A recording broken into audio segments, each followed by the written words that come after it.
ukamilifu wa dahari. Jina lake si mwingine, jina lake ni Yesu Kristo. Hata tunapohubiriwa na hao wachungaji na hao walimu na hao manabii wakishindwa kutuelekeza kwake, wakituelekeza kwao, tujue tumeliwa cheusi chekundu, tumeliwa. Ukielekezwa kwa mtu usio kwa Yesu, ujue umeliwa. Mwanadamu ana nguvu ya kukusaidia. Mwanadamu, Biblia inasema amtegemeaye mwanadamu amelaaniwa, kwa maana huyo amelaaniwa. Hata kama ungekuwa baba yako ni rais au ni waziri mkuu, mwanadamu ni mwanadamu. Mwanadamu ana mwanzo na mwanadamu ana mwisho, lakini inayesema habari zake ana mwanzo wala ana mwisho. Yeye ni mzee wa siku, yeye yuko ambaye anasema mimi niko, ambaye niko. Alikuwa hai na alikufa na atafufuka, akasema ninaweza kutoa uhai wangu nikauchukua tena. Anatupa pumziko, anasema njoo, njoo baba, njoo kijana, njoo mama, njoo mtoto, njoo kwa Yesu. Mbona unaendelea kuteseka? Ana uwezo kubebea mzigo wako, ana uwezo kubeba matatizo ya mume wako, ana uwezo kubeba matatizo ya mke wako. Yeye ni roho inayotia uzima. Ndio maana nawaambia Wayahudi kwamba maneno hayo niliyowaambia katika Yohana 6:63 ni roho tena ni uzima. Na mimi nataka kuambia maneno ninayokuhubiri asubuhi ya leo sio maneno yangu, wala sitaki kukufariji, wala sitaki kukushawishi.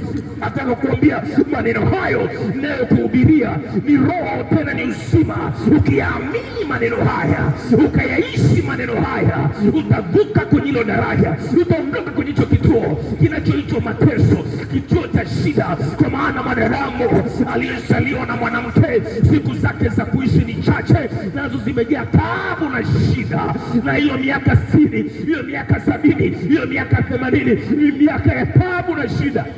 Lakini yuko aliyekuja katika mwili huu akaishi kama mwanadamu, si mwingine. Anatambulishwa na Yohana ile sura ya pata ya kwanza na mstari ule wa 14, anasema naye neno akafanyika mwili akakaa kwetu, nasi tukauona utukufu wake kama utukufu wa mwana pekee atokaye kwa Baba, amejaa neema na kweli. Asubuhi ya leo liko neno linakuja juu yako. Huyo mwanaume anaitwa jina lake Yesu, aliyekufa na akafufuka, aliyekaa mbinguni kutuandalia makao, aliyesema nitakuwa na ninyi hata ukamilifu wa dahari. Yeye yupo anaona, yeye yupo anasikia, ukiita anaitika. Ndio maana anasema njoo kwangu ninyi nyote msumbukao na wenye kulemewa na mizigo. Una mzigo unaokusumbua muda mrefu, una mzigo uliobeba kwa muda mrefu, umejifunga nira kama vile ng'ombe anapovuta kongwa lake mwenyewe kulima au kubeba mzigo. Na ndivyo sisi wanadamu tulivyo, tumebeba kongwa zito.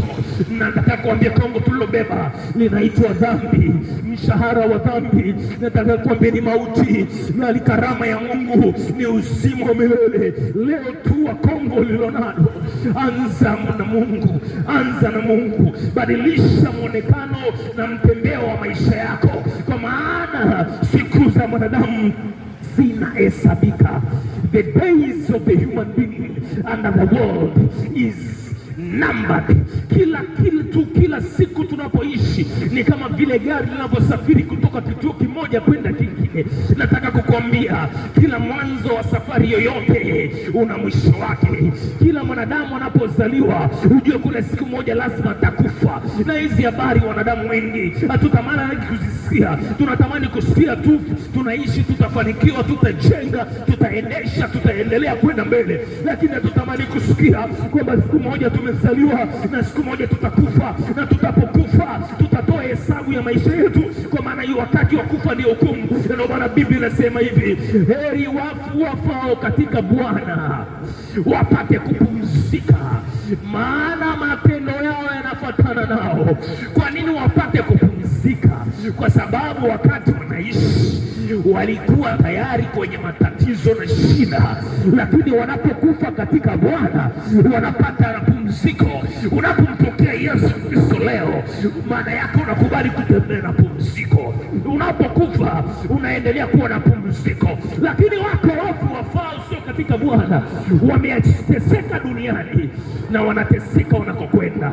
Kwa hiyo chagua ule mateso mara mbili zaidi au ule mateso hapa duniani, kwa sababu ukipumzika hakuna mateso.